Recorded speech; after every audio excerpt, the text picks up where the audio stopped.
Hey, top of the morning, everybody. Happy Monday morning. Welcome to The Sweat presented by DraftKings. I am Emerson Latias. She is Jessie Cofield. We got 55 minutes of stuff coming up. Yes, so much to get to today. A 7-game main MLB slate. Eric Halterman is going to join us, and we're going to talk about that. 2 Game 4s going down in the NBA. We head south of the border for the Mexico Open. Yes. PGA, let's go. But let's kick things off with an update on what's going down in the NHL. For sure. The playoff update here.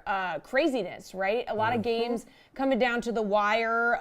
8 games in the NHL this weekend. I mean, craziness. I think I saw something that said, we'll get to this in a minute, but 8 games were won by the road team. Yeah. Pretty wild. Yep. Yeah. I think it may actually have been like the second time this postseason there was at least a slate for an entire day where all road teams won. Jeez, that's Yeah, craziness. I know. All right, let's bring in our panel. NHL.com's Anna Dua, RotoWire's Paul Bruno, and AJ Scholes. Yeah, guys, so you just heard us talk about how home ice really hasn't been a thing. It wasn't a thing this past weekend. A little different than home court or home field advantage in other sports. Which team, Anna, let the biggest opportunity slip away on home ice? For me, I got to go with the New York Islanders in Game 4 against the Carolina Hurricanes, just because the Hurricanes are a pretty weak road playoff team. They're a very, very strong team at home in the postseason. We saw that last year, but on the road, man, that team really struggles. And I thought New York was finding a little bit of momentum in Game 3. They could even out the series, but going back to Carolina with the Hurricanes up 3-1 is not the position the Islanders want to be in. All right, Bruno, we were talking about it a little before the show. Damn, Kings had a 3-0 first period lead. The Islanders were dead, and they come back and win the thing, tie the series. 3rd overtime game in that series, too. You can make a case for those two being the most egregious, and I'll go through them quickly. I mean, Carolina, without 3 of their top 6 forwards coming through with a win, Islanders had it there, and they could have taken control of the series, I would have thought, with a win, in fact. And LA up 3-0 at home, losing in overtime, that's deadly. But how about Dallas drawing even with Minnesota? I was talking with AJ, and we had both picked that series to go 7 games, and it sure has that look, doesn't it? And then finally, Florida missing out on a chance with the Bruins without Bergeron and Krejci. Come on now, you got to capitalize on that. But that maybe just tells everybody else how good the Bostons are. AJ, which home team was the biggest disappointment? Well, I think you got to look at the Winnipeg Jets. They were at home. They were able to do a similar comeback, but they didn't pull it off in the double overtime session, falling to Vegas in that one. They could have taken the series lead, but you build all that momentum, getting 3 goals in the 3rd period to tie that game back up and force overtime, but they couldn't get it done, and now they're trailing in the series. So for me, I think, they tried to do what Edmonton did and failed. So that's the biggest disappointment, I think, for me, that they couldn't complete that comeback.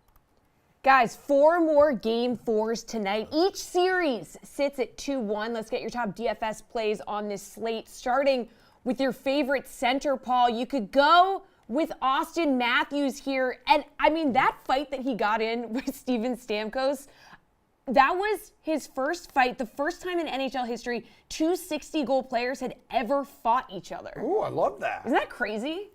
I got to say, they both better stick to shooting, never mind punching, because I think my daughter could take them out. And well, she's got a brown belt in karate, so she'd probably take some of you guys out too. But other than that, looking at the center position, Jack Hughes is a guy I've got my eye on for the Devils. They need their game breaker to be a factor tonight. He cost $7,700 after 2 goals in 3 games.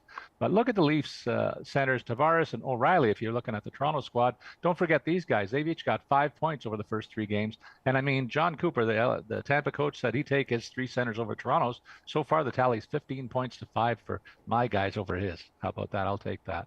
And then Mika Zibanejad, only 2 assists. Very quiet start to this series, but he was over 90 points in the regular season. Somehow he's only costing $6,300. That might be the best value play on the slate for this guy playing at home. AJ, what do you think? Matthews and McKinnon both in that $9K range, and then it jumps all the way down to $7,700 for Hughes. So do you think you have to pay all the way up, or can you find some value here? Well, I definitely think you can make an argument for using any of these guys at the top of the price range. It's just about whether or not you can build out some flexibility in the rest of your lineup here. So I'm going to give you the value play of the day, I think, at the center position. And for me, That comes in Jets Adam Lowry at 3,300 here. 4 goals through the first 3 games of the playoffs, including 2 of them scored with the man advantage. I think he's the perfect option to target as your low center, and then that'll allow you to consider paying up for Hughes or McKinnon or McDavid. So you got to find some value, and I think Adam Lowry is a great starting point. All right, Anna, what's the play here? I'm also sticking with a little bit of a value pick, and I'm looking at Anthony Cirelli. I know Tampa's going to want to even out this series.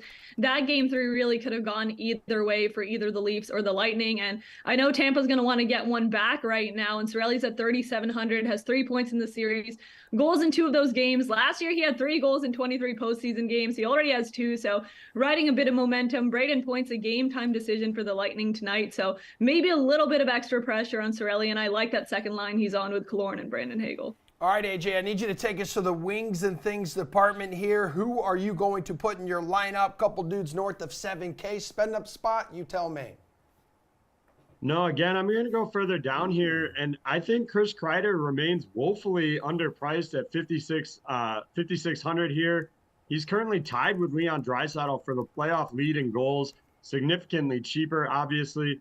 You could even consider Patrick Kane. He's right at that same price tag. I think the Rangers are due for a bounce back after losing game 3 here. That top line, top power play options in both Kreider and Kane coming in at under 6K. It's real good value given their roles on this team. And if they do pull off a win tonight, both those guys should be crucial to that. Anna, what's your strategy tonight on the wing? I agree with AJ. I don't think there's a better answer than Chris Kreider at the value he's at right now. He's been the difference maker for the New York Rangers so far in this series. They had 2 big victories in game 1 and 2 at Prudential Center. And game 3, guys, they barely lost. The Devils got one out in overtime. Once again, could have gone either way. I don't think the Rangers let it be that close tonight. That's the team with the bigger momentum in this series. And Chris Kreider's been a part of it in every single game, finding the back of the net in all 3 of his postseason games so far. I think he makes it for tonight. Paul, who stands out to you on the wing? I like the call on the Rangers, but nobody's mentioned Artemi Panarin. He was the leading point getter for this club. Only got 2 points so far in the playoffs. No wonder his price tag's only 5,900. But I think he's going to show up tonight and help the rest of the squad make a stranglehold on that series come to fruition. But I also look at the 2 top wingers in the Tampa-Toronto game. How do you avoid Mitch Marner? 8 points in 3 games, $6,800, a low price tag there. And the guy that scares me the most on the Tampa roster, Nikita Kucherov, $7,400 for a guy who has 4 points so far this set. And every bit of offense that this team comes up with usually runs through him, particularly on the power play. And then look at Colorado taking control of that series. I think Mikko Rantanen has been a key part of it, 3 goals and 1 helper so far, and the Avs take that stranglehold tonight, and he'll be a big part of that. All right, let's wrap it up with your favorite defenseman, Anna. What's the play here? I got to go with Winnipeg, and I'm looking at Neil Pionk. So Josh Morrissey is out for the rest of this series for the Winnipeg Jets, which is a huge loss for that team. So Pionk is going to have to be the next guy up right now. He had 5 assists, 2 power play points through 3 games this postseason. Had a heck of a game in that double OT game we saw against Vegas this weekend. 3 assists, 1 power play assist, and 4 shots in that matchup. So Pionk is going to be the guy on the blue line for the Winnipeg Jets if they want to find their own way in this series and not let Vegas run away with it. All right, what do we think, Paul? Who are you rolling with? I love the call on Pionk, so I won't double down on everything that was said earlier, but I agree with it wholeheartedly. And then again, in Tampa-Toronto game, look at the top 2 scoring defensemen there. Victor Hedman looked like he was back in midseason form in the other night, and they're going to need him this evening. $5,200, a cheap price tag for the linchpin on Tampa's blue line. But how about Morgan Riley, the overtime hero? $4,600, low price tag for a guy who's looking like he's rounding into top form after overcoming injuries this year. And finally, Devon Taves, 4 points in the series against Seattle. As I said, Colorado's looking like they're going to take that completely over, and he's logging big minutes, mostly alongside Makar, while costing $5,100. Sign me up for that. AJ, who's your dude on the blue line? Well, Anna is absolutely correct that Neil Pionk is the guy you should be looking at. But if you want a different option, I think you consider sticking with the Rangers here, as I have all day, and look to Adam Fox. 6 helpers in the postseason here, $6K the price tag. So you are paying up, though that is still $1,200 cheaper than Cale Makar. Fox was held off the board in game 3, but the Devils got that win, as Anna said, in overtime in a tightly contested game. The Rangers won't play it that close tonight. Fox allows you to stack with Kreider, Kane, Panarin if you want to. Just get that whole power play out there and take advantage of it tonight. All right, you three. Great work. Anna, it was awesome to have you back. Thanks for no longer avoiding us. We will talk to all of you a little later. Everybody, do not forget, tomorrow, Tuesday, you know what we do here in the Sweat? Tuesday Takeovers with Jared Carabas returns tomorrow because it's a Tuesday. And in case you missed last week, the major topic of discussion was dolphin people. Oh. Something that's just like fresh on the minds of everyone in pop culture right now. Dolphin people. Yeah. I don't know what the hell this is about. I don't either, but fake it till you make it. Obviously, dolphin people are extremely important. I'm guessing this is not a mermaid? No. Okay, explain. So, I mean, I wish I had more information. I'm not a believer in dolphin people. This is, so the more that you get to know me, the more I'm going to use, I guess, wrestling references. Great. Which Steve speaks my language. Yeah. So Dallas is on Baseball is Dead. That's my MLB podcast. Tyler is on my Red Sox podcast, Name Redacted.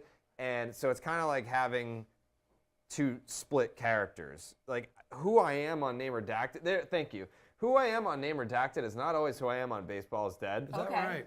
So Tyler is my co-host on Name Redacted, and he just goes into this full-blown conversation about dolphin people and is very passionate about their existence.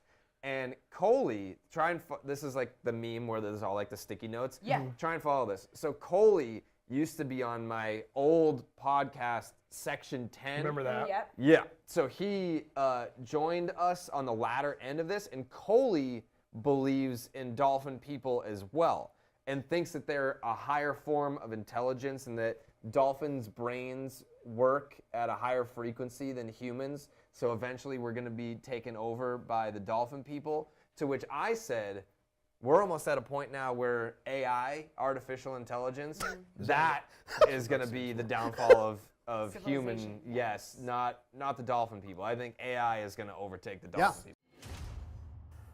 All right, we're going to talk more baseball with Jared tomorrow, even though in that clip we were talking about dolphin people. Maybe we'll talk more dolphin people too. I'm not sure. Yeah, but Eric I think there's been an Halterman, update on that too. Oh, there has? Okay, Yeah. Can't wait to get into that tomorrow. But Eric Halterman is here right now to talk about today's MLB slate. So we're going to cover the bases, Eric. Let's do this thing, starting with first base, which is your favorite DFS pitcher for this evening. Where are you going? Yeah, I'm glad we're talking baseball because I can't say I have a response to the whole dolphin people thing. Yeah, Okay. yeah. Well, I hope you leave can that tune for in Jared tomorrow. going forward. noted. For my favorite DFS pitcher tonight, I think it's just Spencer Strider at the top. I think this is one of those slates where you just pay up all the way because there's just not a lot of very trustworthy options. Most of the other pitchers who are close to as expensive as him are just not nearly as good or have some pretty tough matchups. Whereas Strider gets the Marlins, a team that's in the bottom 10 in WRC+, which is kind of exactly what we expected. Strider looks exactly like Spencer Strider so far. He struck out 9 batters in all 4 of his starts.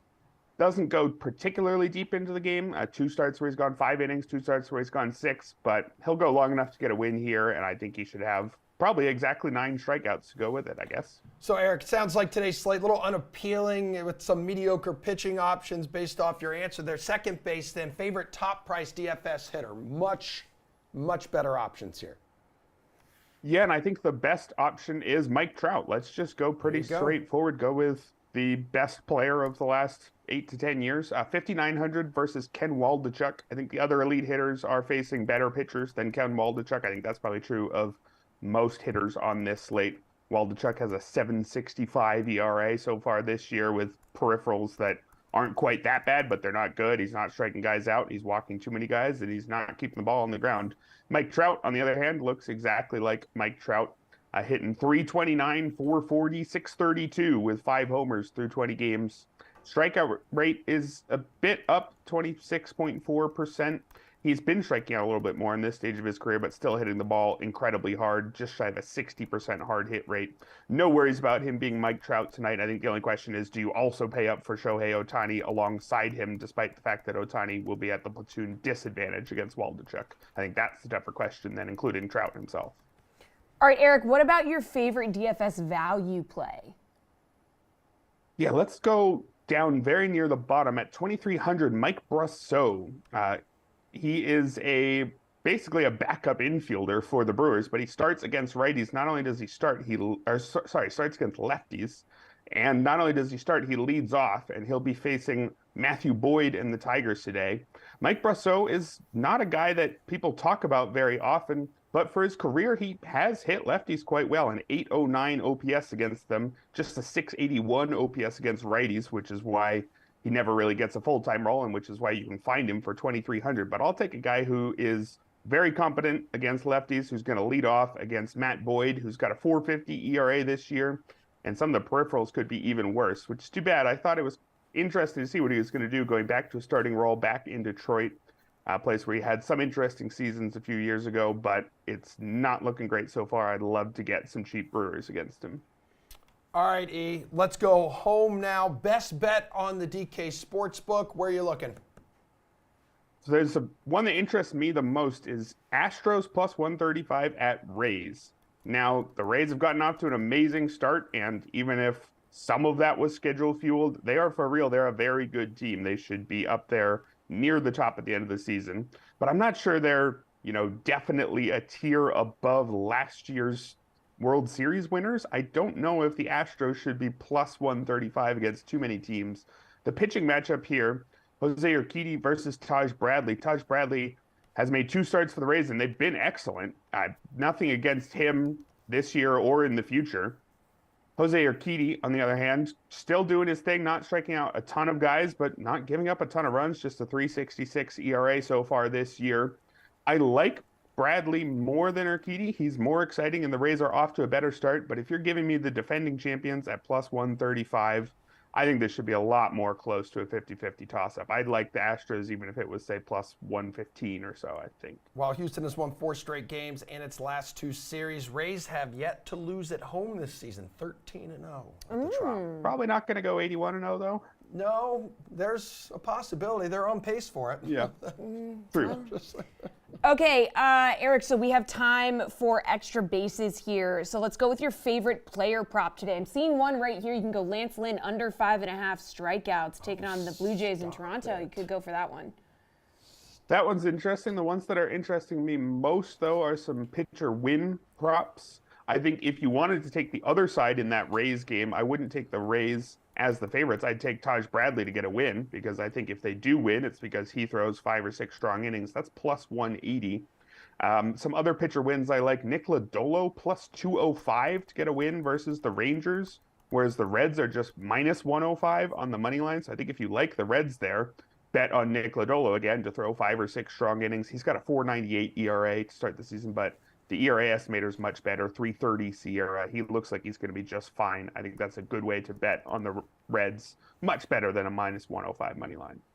Eric, good catching up with you, dude. Thanks for your help in covering the bases. Ross Tucker joined us earlier this morning, so we're going to bring you part of that conversation coming up. But right now, Ross Tucker is here, and he's catching up with Greg Cosell, breaking down how the linebacker position has evolved in the draft recently. I know you were asking me about this earlier. Yeah, let's take a look.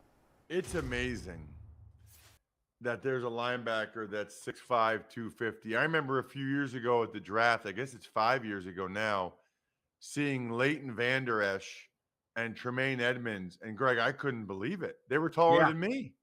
I mean, they were taller. They were big dudes. They looked like tight ends. They looked like D ends.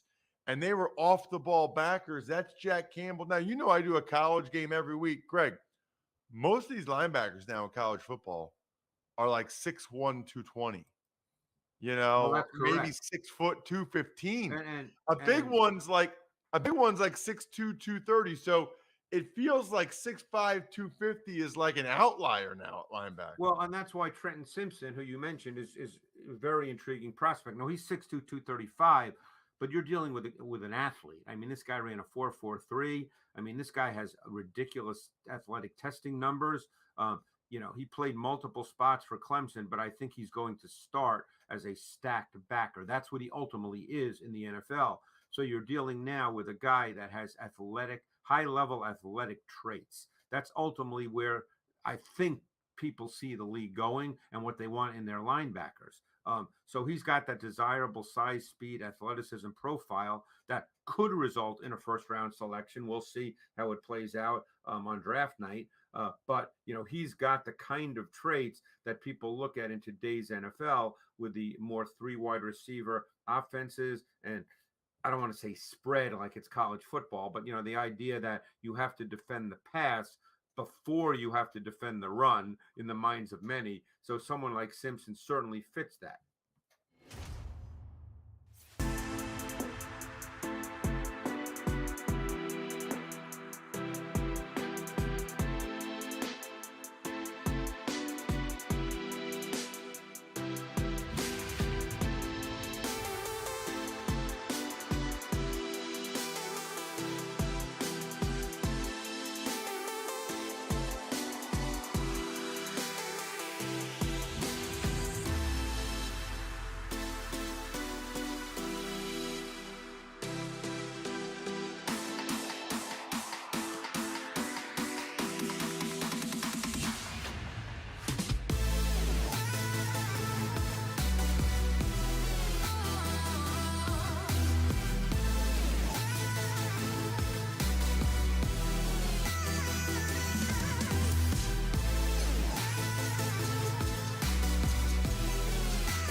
Well, it's back, baby. The sensational six.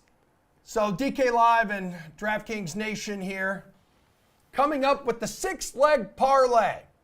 Now, Jeff Pratt, you, and who else came up with this? Shirag Hira. Shirag Hira. Okay. All right. Now, we brought you one of these last week, and it lost on the first leg. Right. Is Julian Edler No Mike did. Montanaro Oh here? my! I don't No want to did. hear it. I love I'm this. already. I love this. I'm already done with it. All right, but there was something else. I think I said last week, like if people decide to bet this and it doesn't hit, like you get a bonus bet or something like that. You don't get an automatic bonus bet, but we are doing giveaways every week A giveaway, here now, okay. and everyone who entered the giveaway last week ended up winning. Just as a heads up, so we're Great. trying to raise more awareness for it. It did lose Yes. on the first leg. That's we took great. Celtics plus 4.5. Atlanta hung 130 points on them. Mm-hmm. It was a tough go, but we're ready to bounce back today. Okay. And I see the Bucks on there plus 3.5, and Giannis is Yeah. reportedly set to return tonight. What is your favorite leg on this? I mean, I love all of them. Otherwise, Shirag and I wouldn't have picked them. We right? have to pick one. I mean, now with the Bucks plus 3.5 and Giannis back in the equation, it's hard not to go with They won't them. lose on the first leg. They won't lose on the first leg. Come on, we wanted to make it to the second Hopefully leg. not. I think that Milwaukee, they should win this game outright. Obviously, we took them plus 3.5 to provide a little bit of insurance. But with Giannis back in the lineup, I'm just not sure this Heat team has enough offensive firepower to keep up with them. So that is what I would say is the safest leg. Okay, Jules, what's the safest leg on this sensational 6 right now? Yeah, I'm just going to keep copying Jeff's thoughts as he was talking smack about me before I came on the segment, because I just pick all of his legs. It's the Bucks. I'm kicking myself that I don't have any Bucks -5, because this was part of being a good NBA bettor is anticipation, and we needed to anticipate that Giannis was going to play in this game. They were keeping him out until they got in trouble. Going back to Milwaukee down 3-1 is being in trouble. The Bucks need to win this game. They're putting Giannis on the floor. Jimmy Butler got dinged up last game. This is a spot. Forget the plus 3.5. Like Bucks money line is my favorite favorite parlay piece to build something 2 legs, of any of the games on the board right now. Mutt, out of those 6 legs on the sensational 6, which one do you think is most likely to hit? Yeah, good morning, guys. I'll echo the sentiments of Jeff and Jules here. It's the Bucks, and I think Julian brought up a great point about the way this thing opened. So this line opened at 3.5. It quickly went to 5, 5.5, some places 6. That was a sign Giannis was going to play in my mind. So unlike Jules, I did sneak in and get some early bucks here. It's up to 7 on the DK Sportsbook right now. But you're grabbing the Bucks right now, must-win spot plus 3.5. Sorry to agree with everybody, but it's the Bucks plus 3.5. All right, guys, let's move to your best DFS player tonight. Jules, who do you like here? You can get LeBron for 10-2. Yeah, so I think on the, Giannis being back moves things around a lot, obviously, because when he's out, you can play Holiday, you can play Middleton, you can play Portis and go from there. So this changes things. I think a lot of people are going to go to that later game. I think Morant is going to get some love after the huge game. Anthony Davis probably as well. I would probably, Anthony Davis would be the stud that I would go to in that later game. I'm just going to look. I'm going to go with Giannis in the early game because I think that people are going to roster AD, people are going to roster Morant, people are going to roster LeBron. People might be a little bit iffy on Giannis because he's coming back from the back injury. When is Giannis $10,400? Never. He's usually like high 11s, 12. So you're getting a huge discount on Giannis on a slate. When we're in 2-game playoff slates with tightened rotations, it's hard to find value. So playing Giannis at, a $1,500 discount gives you the ability to play a $4,500 guy over punting on a 3K guy. So it's Giannis for me at a massive discount, and I'm hoping it's a get right spot for him.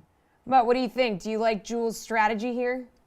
Yeah, and if you're going to play Giannis, you're going to play John Moran. I guess I'll go with my bargain play today. It's D'Angelo Russell for the Lakers, 5,800. He has not shot the ball at all in this series. He's still putting up over 30 DK points because he does everything else. He gets rebounds, he gets assists, he's playing a ton. If he shoots better, he's a lock for 30-plus DK points. So I like Jules' idea of let's play some of the higher-priced guys. We're going to do that. You've got to find some value. And to me, it's a guy not shooting well. People are going to stay away. Give me D'Angelo Russell under 6K tonight on 2-game slate. Jeff, what's the strategy here? Who's the best DFS player? Yeah, I'm going with some chalk. It's hard not to go back to John Morant after his ridiculous performance in Game 3. He finished with 45 points, including 22 straight for the Grizzlies in the fourth quarter. It was just pretty insane. He ultimately racked up just under 80 fantasy points with a 34% usage rate.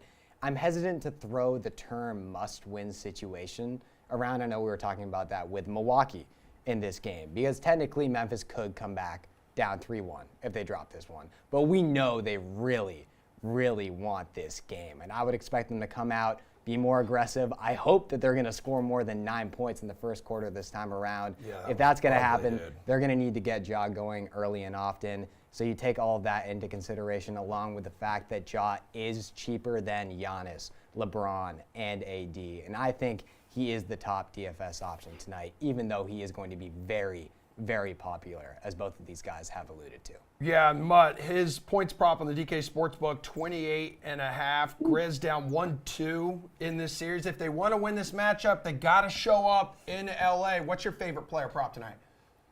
Yeah, I'm going to take it under in the late game. I like this slate a lot. I'm going to be invested on the DFS side and the bet side. I'm going to go against Xavier Tillman in this late game. DK has a points, rebounds, assists total for him right now at 19.5. And I want the under. His money is already coming in on the under. It was minus 120 on the DK Sports. We're going to check that out a little while ago. And the reason I want to fade Tillman tonight in this stat is because he gets all of it on rebounds. Great athletic player, is going to play plenty, but he has to get points and assists to sort of match the rebounds part of it. He did it in game 2, but I don't see him doing it consistently. So to me, 19.5 is too high a number. I have it under that, so I'll lay the minus 120. Give me under 19.5 points, rebounds, assists. Xavier Tillman in the late game tonight. Your player prop du jour, please, Jeff. So we've got a couple of player props in the Sensational Six. All of them are alternate lines. I'm going to pick a standard version of one of those props, which is Drew Holiday over 7.5 assists. Now, obviously, I'm a little more confident in that pick now that Giannis is playing, but I would feel good about it even if he was sitting, because there are pros and cons to either of those scenarios. Now, obviously, with Giannis playing, these are just free assists. This is a guy he can toss the ball up to and rack them up, no problem. Let Giannis go to work. But even if he was out, and there is always a chance that Giannis could miss this game. We know that the term is if he goes through warm-ups and is fine, he's going to play. We've seen him go through warm-ups and have some difficulties so far in the past 2 games. Now, we are expecting him to suit up, that be the case. But even if he doesn't, that would just result in a significantly expanded usage rate for Jrue Holiday, which would work in his favor as well. He's racked up double-digit assists in 4 of his last 5 games. He did only have 3 in his last one, but that was just a really weird, ugly game for Milwaukee. From a whole perspective, I'm expecting a bounce-back night from the Bucks and Jrue specifically. Okay, Jules, who are you targeting in the player props department? Yeah, I've had a love-hate relationship with Gabe Vincent lately. Game 2, I played him over 10.5 points. He got to 16 in the third quarter. I ran it back in game 3 rather, at a inflated 11.5. He scored 2 points and barely played. Here's the deal with Gabe Vincent. No Tyler Hero on the floor is huge for him, which is why I started playing him in game 2. He averages about 8 points per game this season when Hero plays. And in the now, I think, 12 or so games that Hero doesn't play, he's up at around 15 points per game.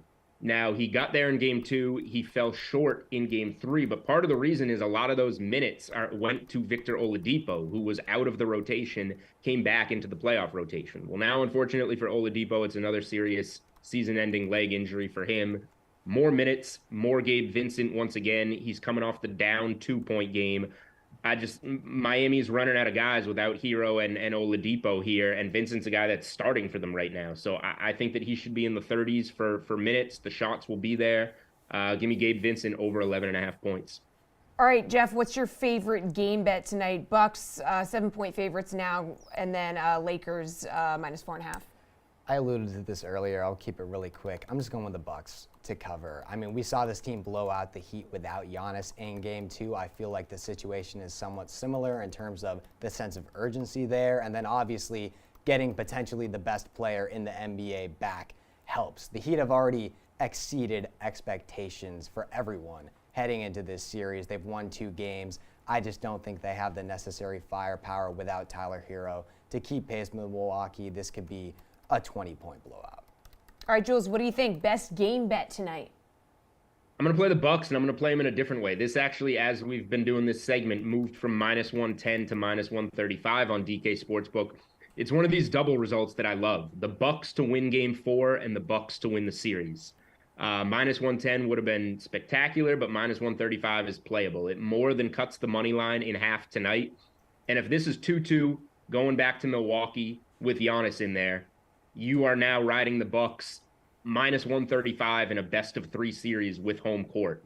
That feels like a really good number that you would be thrilled to have if all goes according to plan in Game 4. So if it loses, it's probably because the Bucks lose tonight and Giannis isn't healthy. In which case you're gonna lose no matter which way you're back in Milwaukee. So I think this is my favorite way to back them. Even it up 2-2, and you got them at a great number in a 3-game series with home court. Mutt, everyone's liking the Bucks tonight. Yeah, I guess I'll make it 3. And since we're all like on the Bucks, I guess I'll, like Jules, I'll give you a different way I'm looking at it. And this has moved in the last couple minutes with the Giannis news, but I like the Bucks at -7. I like the Bucks team total tonight. It was a 111.5 before this news. It's now up to 112.5 at -115. This thing, I agree with Jeff's point. This has a blowout sniff to it, like down 2-1, huge game 4. End of the game does not matter. They've averaged close to 120 points against Miami in the last 7 or 8 playoff games against this Heat team. So I'm with these guys. I'm on the Bucks. I like the team total as well, even with the point to increase up to 112.5. We are all on the Bucks tonight in the part of this doubleheader. All right, dudes. We will see y'all later. Thanks for swinging by, Jeff. We're going to poke over. We're going to go south of the border, talk about Mexico Open coming up. Also kind of react to what went down at the Zurich Classic yesterday. Our H&M draft special, by the way, arriving on Thursday night. Earlier today, Ross Tucker joined us, talked about his draft day experience. But also, we discussed what he expects to go down on Thursday night. Or the whole weekend, the whole draft. Over on the defensive side, so Jalen Carter has been a major storyline this offseason. How do you view him as a prospect strictly on the field? Yeah, he's a stud. I mean, now there's a couple of the same concerns with Jalen that we've heard about some of the other Georgia defenders recently. Number one is like, well, why doesn't he play more snaps? And the answer to that for all these Georgia guys has been because they got all these Georgia guys, because they're just that good. There's some talk about him not always playing as hard as he can. That's a problem. But it's also pretty common for defensive line. I mean, that's a hard position to play. You're getting double teamed against the run. Nothing's more tiring in the sport than rushing the passer. So I think it's somewhat understandable if these guys aren't going full throttle all the time. He is an absolute difference-making player at what I believe defensive tackle is the second most important position in the sport behind quarterback. How much stock, though, should teams put into off-field trouble that some of these guys have? A lot. Yeah, I mean, a lot. Because those things usually don't get better when you become rich and famous. You know, I always tell my buddies, like, how can this guy do that? How can that guy do that? I'm like, dude, I know what you were like when you were 21, 22. Mm-hmm. If I gave you $10 million and everybody knew who you were, you would have been a disaster. I mean, it's not easy, Emerson. There's no like real template or guide to follow. So it's a major concern, because I've had scouts tell me that those red flags always come to roost. How about your bread and butter? How do you feel about this year's crop of offensive linemen? Let's go, baby. Pretty good. Yeah, pretty good. I think there's a pretty good group. I really like Darnell Wright, the right tackle from Tennessee, because he finishes blocks, plays the right way. Peter Skoronski, I just like saying that. Peter Skoronski, I mean, if Peter Skoronski was an offensive lineman, what's he doing in his life? I mean, Peter Skoronski's not a doctor. Peter Skoronski plays offensive line in the NFL. I love that dude, the way he plays. I think he's probably more of a guard, but I think he's a stud. Paris Johnson from Ohio State. I like that he's got the feet, athleticism, but he also has some finish and power. Broderick Jones is a little bit younger, a little bit rawer, but there's a good group of guys. There'll be a bunch that go off the board. Everybody sees, you know, who played in the Super Bowl. The Chiefs loaded up on the O-line. The Eagles' O-line's awesome. They realize that that's what you need. All right, DraftKings contributor Jeff Ulrich and Len Hochberg, Jason Sobel, the whole gang is here. We need to talk DFS and sportsbook strategy for this week's tournament in Mexico, and we're going to take a look back at the Zurich Classic. Yeah, I'm glad you brought that up because, Jay, Davis Riley and Nick Hardy, they're in the middle of their second seasons here. First-time teammates, claiming their first career titles at the Jeff Zurich Classic at 30 under. How good were these two? They were very good, Emerson. I'm not usually on the sweat with you guys on Monday, so I will tell you that one of my biggest pet peeves is that on a Monday morning after somebody wins on the PGA Tour, everybody says, boy, if they only play like that every week, watch out, these guys are going to be good.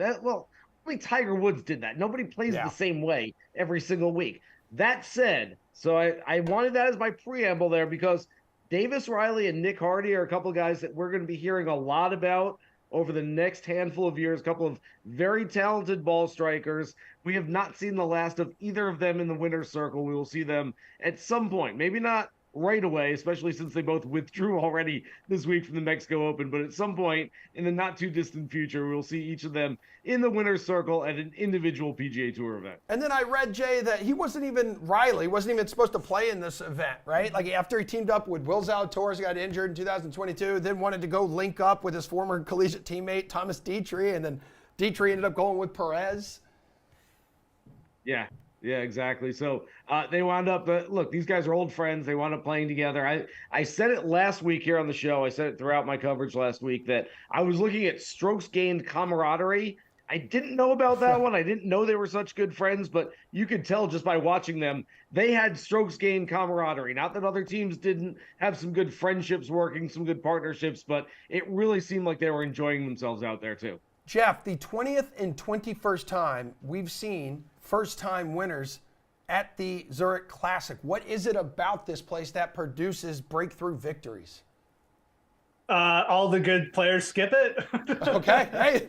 I mean, I think that is part and parcel of it. Like, in all honesty, it's not been like the strongest field event. It's kind of in a weird spot on the schedule. But, I think the course also is just a little bit easier. It brings in a little bit more variance to it as well. So, this team format has been interesting because we have seen veteran players like Scott Piercy and Billy Horschel get it done. Palmer and Rahm certainly have won plenty of times before as well. But, Cam Smith getting his first win here. Now 2 good young players in Davis Riley and Nick Hardy. I think the main thing about this event is we don't know what's going to happen. It is a team event, as Jason just said. It's more about strokes gained camaraderie, something which we really can't measure than like looking on the stat sheet. So, yeah, I echo what he said about Riley, especially Davis Riley. I think this is a player, Davis Riley, you're not only going to see win again, but potentially compete at some majors when it's all said and done. He's extremely talented. So nice to see those guys get a W.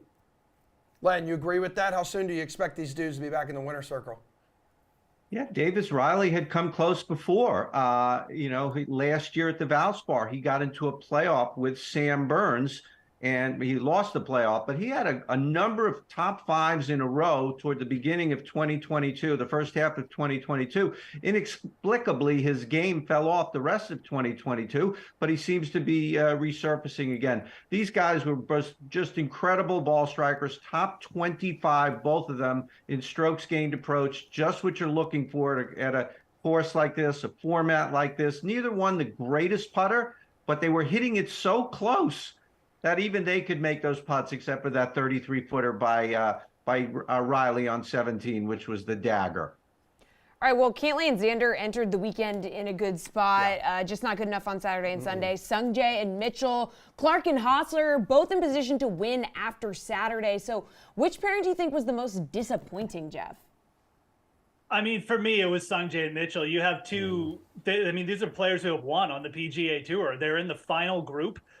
You've got, people like Hosler and Clark who haven't won before, even Hardy and Davis Riley. I mean, this is a veteran duo who I expected to come out, put some pressure on really early and just keep it down until the very end. And at the very least, get themselves in a playoff. So to me, Sungjae and Mitchell were the most disappointing. Actually, if you look at the strokes gained from that pairing, Keith Mitchell wasn't very good. Like it was mostly Keith Mitchell. So Sungjae actually had a really good week, but another disappointing finish for him. He just seems like a player who is well overdue at this point, but definitely disappointing from them.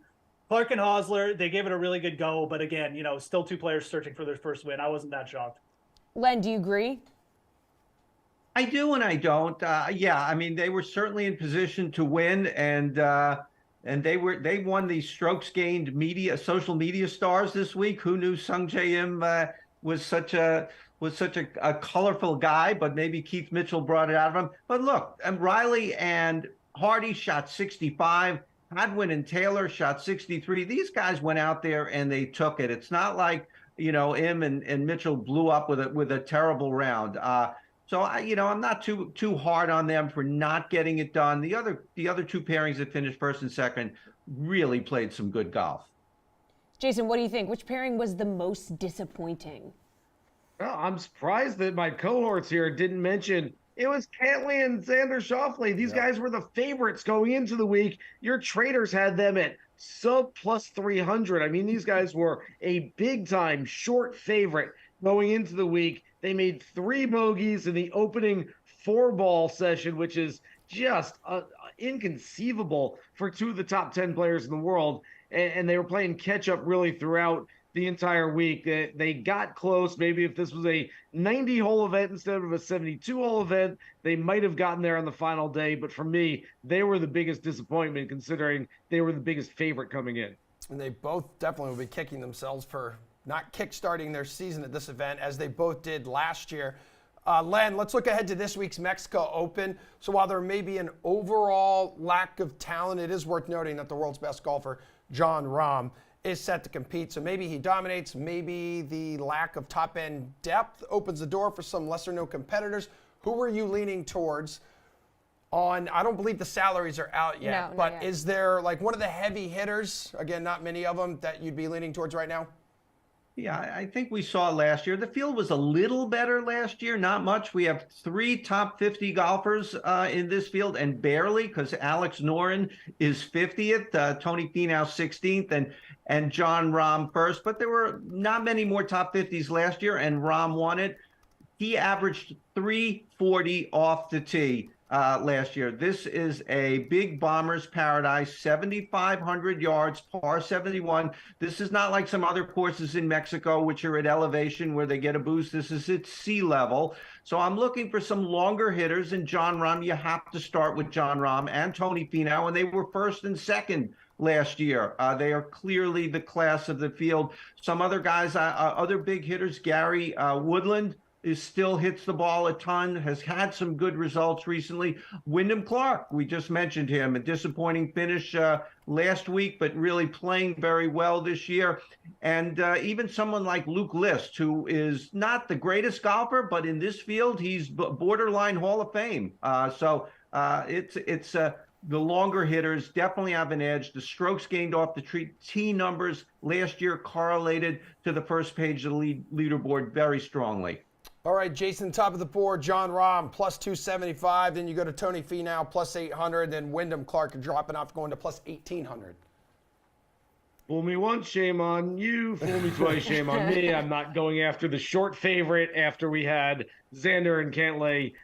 They're at a very similar number last week. I get it. John Rahm's best player in the world. I get it. He's won 4 times already this year. I get it. It's an inferior field. But look, for me, if you want to stay with somebody toward the top of the board, Tony Finau is having a tremendous season from a statistical standpoint without really having those results. At some point, Tony is going to be motivated, maybe more motivated this week to get a W than John Rahm is. Tony has won each of his last 3 victories, have come in fields that have been similar to this. It's almost as if Finau shows up at these types of events, looks around the range and goes, I'm better than everybody else here. Maybe don't look in John Rahm's direction, but everyone besides John Rahm, he's a clear-cut number 2 in this field. At more than 3 times the price of Rahm, I will start the card with Tony Finau. Jeff Bulwark, you've been on the Tony Finau train this season. He gave it a good run here last year and also seems to thrive on courses where he can pretty much drive it wherever he wants. Yeah, and I just like Jason's advice for life. Just don't look in John Rahm's direction. It's just too much eliteness and alpha going on. So I think there's 2 ways you can look at the betting board. And I agree, like, I'm not touching Rahm, but I think that Finau is definitely in play at plus 800.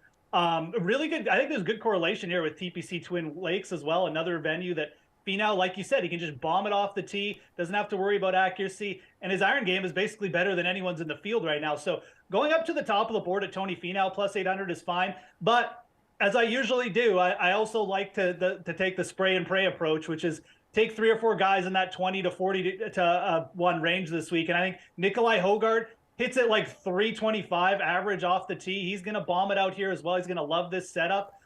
Gary Woodland, who Len already mentioned, he's hitting it really well lately. I mean, if his putter shows up, absolutely Gary Woodland's going to get himself in contention. I think plus 2,800 in this field is actually very fair. Even a guy like Byung-Hun An at plus 35 is in play this week. He's a pretty solid driver of the golf ball, certainly can get it out there. So just, again, choose your poison this week. Do you go all the way up and take the plus 800 with Finau, or do you try and go with a bigger basket of players? I prefer the bigger basket. I think there's enough talent with guys like Hogard this week. Yeah, how about like a little bit of a long shot or value play for Mexico? Len, what's the strategy with value? Because a lot of guys will be overpriced because of the field. Yeah, and that always is. We always see sticker shock in tournaments like this. We can't believe guys are priced this way when we don't know the prices yet. But the field gets really bad really fast, and there are a lot of guys in the 6,000s that I really don't want to go near when we see the prices. So this looks like a week 2. You might be able to get like a Tony Finau in your lineup and still get 5 other guys and not dip into the 6,000s. I would like to say that Tony Finau finished 1 shot back last year of Rahm and was 60th in the field in putting. So all he has to do is putt a little bit, and he would have won last year. But some other guys I'm looking at, I don't know if we call them long shots. I mean, this week is is, wacky in that regard. But Patrick Rogers, he came close to his first win a few weeks ago at the Valero. He followed that up with the top 20 at the RBC. He is one of the big hitters around. I agree with Jeff. Ben On hits the ball a ton and is playing very well. Had a pretty good week last week. Steven Yeager is a guy, he'll probably be in the 8,000s or so, I guess. And Ben Martin is another guy I like. He's made 7 straight cuts. He's had 3 top 10s. He's not the longest hitter like some of these other guys I just mentioned, and we really want distance this week, but Ben Martin is a pretty good player as well. Jeff, a relatively thin field. What's your strategy for value?